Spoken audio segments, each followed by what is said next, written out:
Ages concept ಮೇಲೆ ಒಂದು ratio ಪ್ರಾಬ್ಲಮ್ನ solve ಮಾಡೋಣ. ಸೊ ಇಲ್ಲಿ ಕ್ವಶನ್ ಏನು ಕೊಟ್ಟಿದ್ದಾರೆ, the ratio of the ages of A B C is 3:4:5.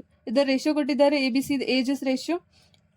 ಅವುಗಳ ಸಮ್ ಎಷ್ಟಾಗುತ್ತೆ, ಅವ್ರ ಏಜಸ್ನ ಸಮ್ 60 ಅಂತ ಹೇಳಿದ್ದಾರೆ. ಸೊ ಅವ್ರ ಇಂಡಿವಿಜುವಲ್ ಏಜ್ನ ಕ್ಯಾಲ್ಕುಲೇಟ್ ಮಾಡೋದಕ್ಕೆ ಹೇಳಿದ್ದಾರೆ. ಅಂದರೆ A:B:C ಅವ್ರ ಏಜಸ್ನ ರೇಷಿಯೋ ಕೊಟ್ಟಿದ್ದಾರೆ 3:4:5. ಅವ್ರ ಏಜಸ್ನ ಸಮ್ ಎಷ್ಟು ಕೊಟ್ಟಿದ್ದಾರೆ 60.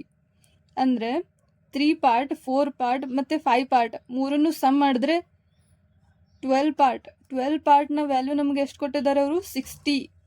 ಅಂದರೆ 1 ಪಾರ್ಟ್ನ ವ್ಯಾಲ್ಯೂ ಎಷ್ಟಾಗುತ್ತೆ 12 5 60. ಅಂದರೆ 60/12 ಅಂದರೆ 5.